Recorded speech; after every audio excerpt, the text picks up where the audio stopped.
नमस्कार मैत्रिणी, अनिता किचनमध्ये तुमचं खूप खूप मनापासून स्वागत आहे। तर बघा, आता उन्हाळ्याच्या सुट्ट्या येतात, मग आपल्याला असं चांगलं चुंगलं काहीतरी खावं वाटतं।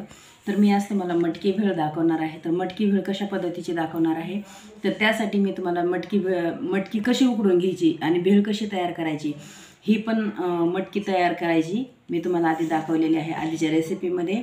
तर मटकी कशी उकडून घ्यायची, मिरच्या कशा उकडायच्या, कोण्या पद्धतीने उकडायच्या, म्हणजे किती छान चव लागन, तर मी ते व्हिडिओ टाकलेला आहे।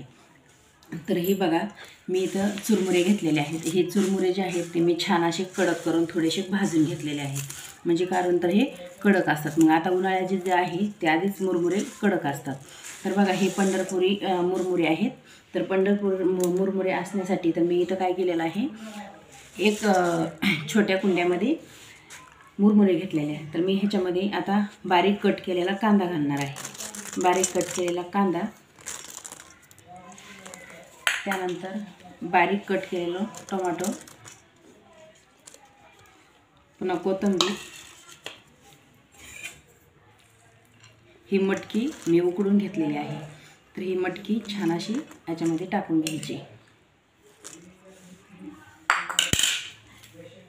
ह्याच्यामध्ये शेव आणि बुंदी आहे, खारी बुंदी जी असते ती बुंदी करून घेतलेली आहे, आणि शेव पण आहे। तर आपल्याला हे मिक्स करायचं आहे। मग त्यानंतर आपल्याला इथं मी सर्व एकत्र फरसाण घेतलेलं आहे।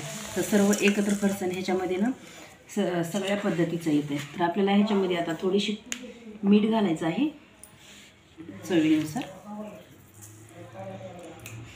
आपण ज्यावेळेस मटकी उकडली होती आणि मिरची उकडली होती त्यावेळेस पण आपण मीठ घातलेलं होतं, तर त्यामुळे आपल्याला मिठाचा कमी वापर करायचा आहे। तर ह्याच्यामध्ये लाल मिरची पावडर घालायची।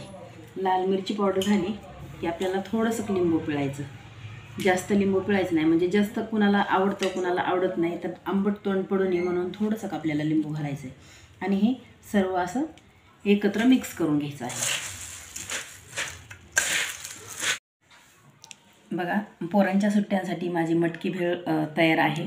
तर माझी मटकी भेळची रेसिपी कशी वाटली, लाईक करा, शेअर करा। माझ्या चॅनलवर जर तुम्ही नवीन असाल तर माझी रेसिपी तुम्हाला आवडली असेल तर माझ्या चॅनलला सबस्क्राईब करा। माझे व्हिडिओ बघितल्याबद्दल खूप मनापासून धन्यवाद।